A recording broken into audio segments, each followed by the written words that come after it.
Olá, você que me segue no Rodrigo Silva Arqueologia, nós estamos agora aqui para a terceira temporada do Tesouros do MAB, onde eu mostro para você algumas peças arqueológicas aqui da nossa coleção, para que você possa conhecer um pouco mais a Bíblia Sagrada. E não se assuste de eu estar de luvas, não. É para facilitar o contato com peças que têm milhares de anos de existência, tá certo? Hoje eu quero falar com você sobre o louvor que era dado aos deuses pagãos, porque os pagãos também louvavam. Havia culto no paganismo, nas religiões cananitas, na religião egípcia, babilônica, sumeriana. Mas vamos falar especificamente daquela religião dos vizinhos de Israel, quando ele ocupou a terra prometida e começou então o período dos juízes, depois dos reis de Israel. Especialmente no período dos reis de Israel, que nós chamamos de período do ferro. Eu quero ler uma passagem da Bíblia para você. Salmo 101, versículo 1, diz assim: Cantarei a respeito da bondade e da justiça. A ti, Senhor, cantarei. Cantarei a respeito da bondade e da justiça. A ti, Senhor, cantarei. Este versículo do Salmo 101, ele expressa as duas únicas razões pelas quais os judeus louvavam a Deus. Eles louvavam a Deus, e assim também deveria ser com cada um de nós cristãos hoje. Devemos louvar a Deus pelo que Ele é e pelo que Ele faz. Você percebe que os salmos são divididos assim. Você tem os salmos de reconhecimento, que falam assim: ó Senhor, Senhor nosso, quão admirável em toda a terra é o teu nome. Isso é um salmo de reconhecimento. E há também os salmos de agradecimento, que eles chamam em hebraico de salmo de Todá, onde você agradece a Deus pelo que Ele faz por Israel. Então é aquilo que Deus é em essência, Ele é digno de ser louvado, e aquilo que Ele faz pelo seu povo, Ele é digno de ser agradecido, ou seja, de ser louvado pelas maravilhas que Ele opera. E no mundo pagão? Quais eram as razões que levavam os pagãos a adorarem os seus deuses? Você vai se surpreender com isso. Eles não tinham como razão precípua adorar os deuses pelo que eles eram ou pelo que eles faziam. Mesmo porque a negociação entre um adorador pagão e o seu Deus era muito de escambo, vamos dizer assim. Era um toma lá da cá. O Deus promete algo e você faz algo para a divindade. Então a divindade fica satisfeita, ele paga aquilo que você merece. Então seria mesmo um comércio. Na religião judaica não havia isso. Deus amava o povo de maneira graciosa. Então vou dar um exemplo para você. Enquanto Deus dizia para Israel: eu tirei você da terra do Egito, da terra da servidão, e só depois que Jesus tirou Israel do Egito é que Moisés desceu com a tábua dos 10 mandamentos. Veja que interessante.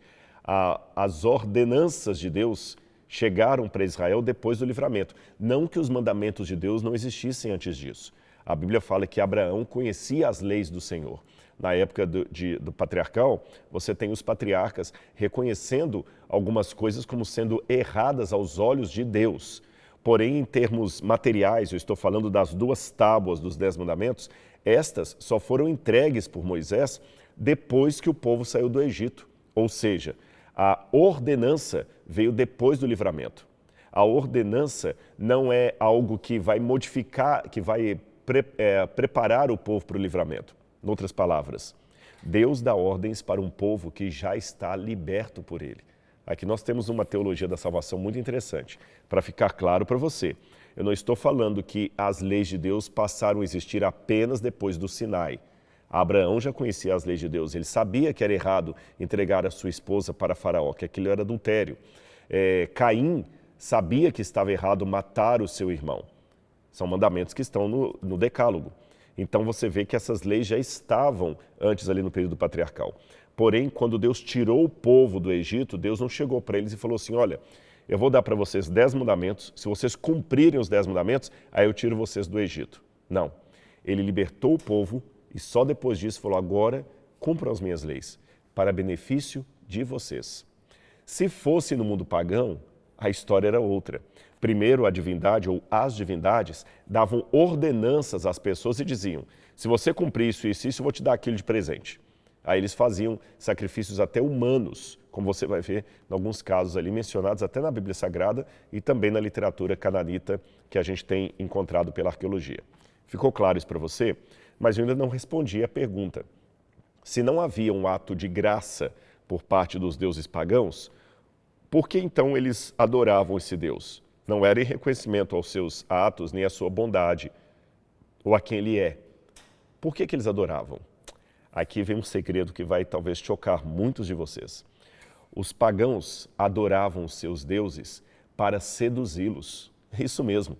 Quando eles cantavam e praticavam cultos de sacrifício aos deuses pagãos, eles tinham a ideia que eles deveriam fazer na terra uma espécie de teatro, e os deuses lá do alto do monte ou do ambiente dos deuses, eles viam aqui na terra esse ambiente de teatro e ficavam tão admirados que depois disso faziam o que o povo pedia. Lembra quando aquela moça sedutora dançou perante Herodes e Herodes ficou tão assim seduzido pela dança dela, dança sensual, que Herodes falou assim: menina, se você pedir a metade do meu reino, eu te dou agora. Seria mais ou menos essa ideia que nos tempos do Antigo Testamento os pagãos queriam emplacar na sua adoração aos deuses. Eles queriam seduzir os deuses através da sua liturgia. E você sabe, como os deuses pagãos eram nada mais nada menos que uma cópia barata das mais vis paixões humanas, o que seduz o ser humano mais do que sexo, violência, derramamento de sangue? Pode olhar, vamos pegar Hollywood, por exemplo. Quais são os filmes que fazem mais sucesso? Não são os filmes que apresentam lições de moral, caráter, princípios éticos, religiosos, não. São filmes que mostram carro capotando, explosão, sangue para todo lado e muita sensualidade. Sexo e violência é o que mais faz fama no cinema. Também os pagãos tinham essa receita milênios atrás. Tanto é que uma das divindades cananitas mais apreciadas por eles era essa senhorita aqui, olha. O nome dela, Áxera. Em português, costumamos dizer, às vezes, Azera. Áxera, ou Azera, como você pode ver nessa estátua, ela está segurando os seios, o que era uma postura de muita sensualidade e também maternidade. Ela era a deusa mãe, a deusa que não apenas amamentava, como também seduzia. Quase todas as imagens de Áxera que nós temos, há outros modelos, a Áxera está nua, com a genitália à mostra, com os seios também assim sendo destacados, sensualidade. E os cultos que havia nessas regiões eram cultos regados a bastante derramamento de sangue, em alguns casos, inclusive, sacrifício humano. Quando houve a reforma religiosa em Israel, 3 reformas religiosas, na verdade, 2 em Judá e 1 em Israel. Uma reforma religiosa feita por Jeú, em Israel, e em Judá, 2 reformas religiosas, uma feita por Josias, a outra feita por Ezequias. Eles mandaram quebrar todas as estátuas de Baal, de Áxera, que havia pelo país. Não é por menos que nós encontramos muitas estátuas dessa fragmentadas, não inteiras como esta. Eu tenho aqui alguns exemplares para você ver, por exemplo, essa aqui, que está no nosso museu, todas são originais, só foi encontrada a cabeça. É muito comum encontrar apenas a cabeça dessa estátua. E muitos arqueólogos acreditam que quando encontramos o pedaço dela fragmentado dessa maneira, porque há um padrão, sempre a cabeça quebrada, inteira, porém quebrada. Esse padrão demonstra que essas estátuas foram quebradas de propósito. É como se alguém chegasse e fizesse assim, eu não vou pegar a contramão, você entendeu o movimento? E quebra a cabeça para dessacralizar aquela imagem. Então, assim, nós encontramos cabeças partidas. A cabeça está inteira, como você está vendo, mas ela foi rompida, quebrada aqui embaixo. Eu tenho outro exemplar aqui no museu que eu posso mostrar para vocês. Olha esse aqui também. É uma cabeça da Áxera, quebrada também, aqui embaixo, mas a cabeça está inteira. Existia também uma forma de representar a Áxera, às vezes no formato de um pássaro. Nós temos alguns exemplares desse, eu vou mostrar um para vocês aqui, novamente com a cabeça quebrada. Veja que aqui ela tem o formato de um pássaro, a pessoa pegava com os 2 dedos, molhava a argila e apertava a argila aqui, fazendo a cabeça de um pássaro, também a Áxera. A gente acredita que esses exemplares quebrados que eu mostrei são o resultado das reformas religiosas de Josias, de Ezequias ou de Jeú. onde eles mandaram quebrar as estátuas dos deuses, porque havia muito culto pagão ali mesmo em meio a Israel. Israel houve momentos de sincretismo religioso ou quebra da aliança com o Senhor Deus em que eles adoravam esses deuses. Agora, olha que interessante, o culto cercado de orgia e violência era mais interessante que o culto cercado apenas de liturgia piedosa e ética de Javé ou de Yahweh. O povo não queria isso. Assim como também acontece hoje, é mais gostoso para muitas pessoas assistirem um filme Velozes e Furiosos do que ir a uma igreja e cantar um hino em louvor a Jesus. É triste a realidade, mas o paganismo que seduziu os hebreus no passado ainda está presente hoje. Voltando à prática pagã. Então eles acreditavam que tendo um culto regado a violência, promiscuidade, atos libidinosos, os deuses também ficariam seduzidos por aquela cena, por aquela encenação, e depois disso estariam prontos para atender qualquer coisa que o povo pedisse. À semelhança do famigerado Herodes, que virou para a menina sedutora, a dançarina, e falou: eu daria metade do meu reino para você. Percebeu como era o culto pagão? Assim que eles adoravam os deuses. E um instrumento que eles usavam muito, nós temos sempre esse instrumento associado à Áshera, é um chocalho como esse que eu tenho na mão. Olha aqui, estão vendo um barulhinho de 2.800 anos. É lógico que havia outras pedrinhas aqui dentro que faziam a percussão ficar mais interessante do que eu mostrei aqui agora. E esse instrumento, ele tinha uma função especialmente de produzir um êxtase nos profetas que estavam ali, ou até mesmo nas sacerdotisas. Uma coisa que eu esqueci de mencionar, normalmente nesses cultos pagãos, cheios de orgias, eram mulheres que faziam o papel de sacerdotisas culticas, que elas se prostituíam nos templos pagãos, e depois havia também o sacrifício de crianças, tudo para seduzir os deuses. E esse tipo de instrumento, ele era muito comum nos cultos à Áshera. Tanto é que uma coisa que chama a atenção dos especialistas é que alguns chocalhos, eles têm aqui essa parte de cima, se você observar bem aqui, eu vou mostrar, ela é um pouco pontiaguda, como você pode ver, nas extremidades aqui. Aqui foi restaurado, não está tanto como na forma original, mas aqui ele está num formato que lembra um tipo de estatueta da cabeça de Áshera. Olha aqui, percebem? É muito semelhante, porque eles estavam todos ligados na mesma liturgia, na mesma função. Agora, a Bíblia menciona o chocalho.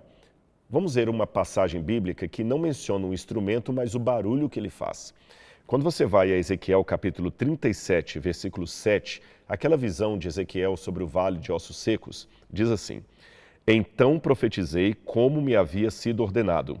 Enquanto eu profetizava, houve um ruído, um barulho de ossos que batiam contra ossos, um barulho de chocalhos. Está certo? Como se fosse fazendo uma percussão. Quando vamos a 2 Reis, capítulo 3, versículo 15, 2 Reis, capítulo 3, versículo 15, nós temos uma outra passagem que relaciona com o uso desse instrumento. É um pouco estranha essa passagem aqui, porque dá a entender que até mesmo profetas de Deus podiam profetizar ao som de uma música. É um caso, assim, bem excepcional, mas está na Bíblia. É do profeta Eliseu. Diz assim: quando Eliseu foi previr a vitória de Israel sobre Moabe, aí diz assim, Eliseu pede: agora me tragam um músico. Enquanto o músico tocava, o poder de Deus veio sobre Eliseu. É ainda um pouco estranho entender o porquê que o profeta pediu um músico para tocar enquanto ele recebia a profecia de Deus. Não é uma prática muito comum, a gente poderia um dia fazer um vídeo só sobre isso, mas alguns pensam que o instrumento que trouxeram, o músico, era justamente um chocalho, onde ele ia ali balançando, fazendo aquele barulho, e o profeta ia respirando, sentindo a presença de Deus, o Espírito de Deus que deu a ele a profecia sobre o povo. Mas há uma outra passagem, essa é a única da Bíblia que parece, talvez, mencionar o chocalho.